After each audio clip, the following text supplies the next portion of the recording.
ओम शांति बच्चों, welcome to Hindi class. तो बच्चों, आज हिंदी की कक्षा में हम आपका नया विषय स्टार्ट करते हैं जिसका नाम है भाषा। तो भाषा समझाने से पहले हम समझते हैं कि भाषा क्या होती है।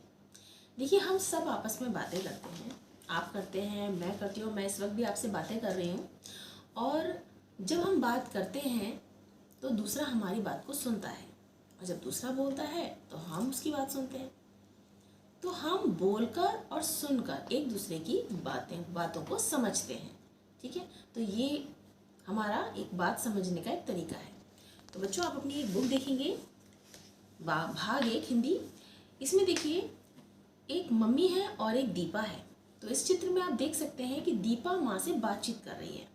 देखें, दीपा क्या बातचीत कर रही है। दीपा ने कहा, मम्मी कल हम पिकनिक पर जा रहे हैं।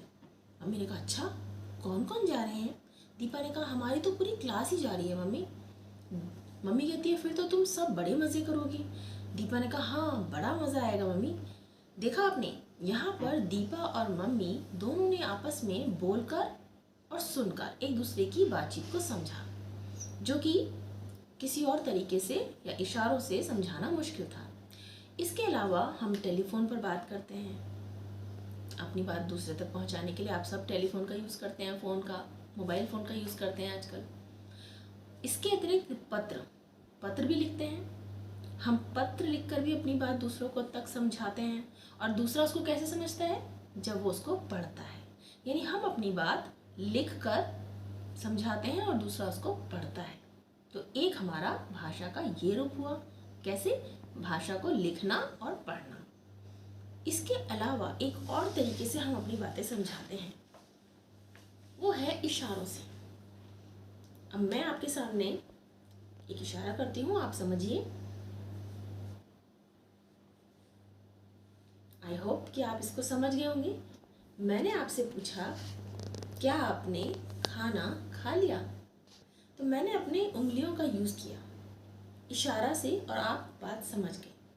और कभी कभी हम और भी इशारा करते हैं, जैसे कि रुक जाओ, यहाँ मत आओ, वापस जाओ। तो मैंने अपने हाथों के इशारे से आपको कुछ बातें समझाई और वो आप समझ गए। ठीक है, तो इसको कहते हैं सांकेतिक भाषा, जिसमें हम इशारों के द्वारा अपनी बात दूसरों तक समझाते हैं। और इसके लिए कुछ चिन्हों का भी प्रयोग किया जाता है। जैसे आप रोड पर देखते हैं, हमारी जो यातायात पुलिस होती है, जब वो इस तरीके से हाथ करते हैं, इसका मतलब होता है इधर का ट्रैफिक रुक जाइए। और जब वो ऐसे बोलते हैं, इसका मतलब होता है यहाँ के लोग जा सकते हैं। क्योंकि वहाँ पर जो हमारी यातायात पुलिस है, वो सभी बच्चों को या जो लोग हैं वहाँ पर, सब लोगों को लिखकर या बोलकर अपनी बात नहीं समझा सकती, क्योंकि उसको सारे दिन वो काम करना है। तो ऐसी जगहों पर हम सांकेतिक भाषा का प्रयोग करते हैं। तो बच्चों, भाषा के कितने रूप हुए।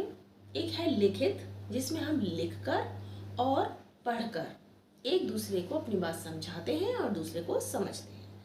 दूसरा हुआ हमारा मौखिक, जिसमें हम बोलकर और सुनकर एक दूसरे की बात को समझते हैं और समझाते हैं। और तीसरा है हमारा सांकेतिक भाषा, जिसमें हम अपनी बात इशारों के द्वारा या किसी चिन्ह के द्वारा दूसरों तक समझाते हैं। चिन्ह जैसे आपने ट्रैफिक लाइट देखी है, उसमें रेड लाइट जो है, लाल रंग की बत्ती, उसका मतलब क्या होता है, रुक जाइए। हरी बत्ती का मतलब है चले जाइए। इसके अलावा कुछ चिन्ह आपने सड़कों पर देखे हैं, हॉर्न बना हुआ है, उसको काट दिया है तो हम समझ जाते हैं कि यहाँ पे हॉर्न नहीं देना है।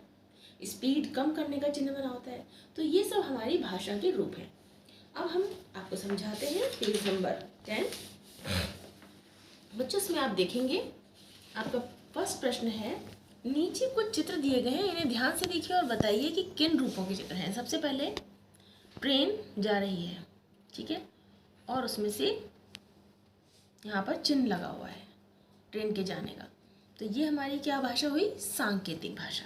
ठीक है, यहाँ पर ये नेताजी भाषण दे रहे हैं, तो ये भाषा का कौन से रूप का प्रयोग कर रहे हैं, करेक्ट, मौखिक भाषा, क्योंकि वो बोल रहे हैं।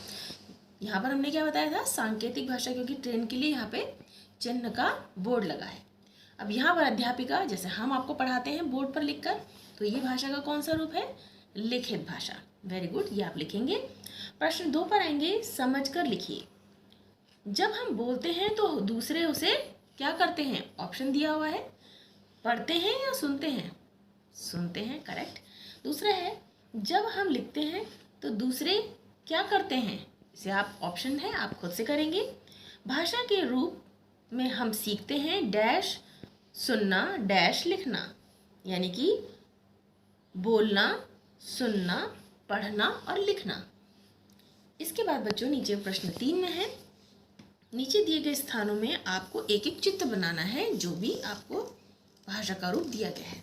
सबसे पहले सांकेतिक भाषा, तो सांकेतिक भाषा के लिए आप कोई चिन्ह बनाएंगे जो रोड के लिए यूज़ होते हैं, रोड पर गाइडेंस करने के लिए सड़कों पर प्रयोग किए जाते हैं। मौखिक भाषा का कोई आप एक चित्र बना भी सकते हैं और आप उसको कहीं से देखकर कट करके यहाँ पे पेस्ट भी कर सकते हैं। तीसरा है लिखित भाषा, इसके लिए भी आप कोई चित्र बना सकते हैं या कहीं से कट करके लगा सकते हैं। नेक्स्ट आएंगे बच्चों पेज नंबर 11 पर। ये देखिए यहाँ पे ये 2 बच्चे बातें कर रहे हैं, तो ये कौन सा भाषा का रूप है यहाँ पे लिखेंगे और इस चित्र को देखेंगे और यहाँ पर भी भाषा का रूप लिखेंगे। इसके बाद आपका जो है ये प्रश्न, ये है ट्रू फॉल्स यानी सही गलत। आपको ये पढ़ना है और बताना है कि ये बात सही है या गलत। सबसे पहले, अपने मन की बात केवल बोलकर ही कही जा सकती है, क्या ये सही है? केवल बोलकर ही हम अपनी बात समझा सकते हैं? गलत, हम तो लिखकर भी समझा सकते हैं, इशारे भी कर सकते हैं।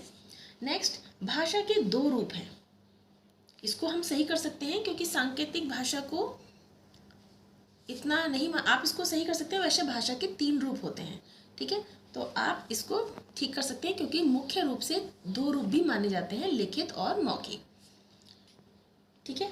इसके अलावा पक्षी लिखकर अपनी बात समझा सकते हैं, क्या पक्षी लिखकर? गलत, ये तो सरासर गलत है। पक्षी तो लिख नहीं सकते, वो तो बोल सकते हैं केवल। अपने मन की बात हम बोलकर और लिखकर दूसरों तक पहुंचा सकते हैं, सही, बोलकर और लिखकर दोनों तक हम पहुंचा सकते हैं। तो ये तो था आपका अभ्यास भाषा का, ये आपको करना है अपनी पुस्तक में, और जिन बच्चों के पास पुस्तक नहीं है वो इसको अपनी रफ नोटबुक में कर सकते हैं। मिलते हैं नेक्स्ट वीडियो में भाषा की अन्य एक्सरसाइज के साथ। Till then bye students.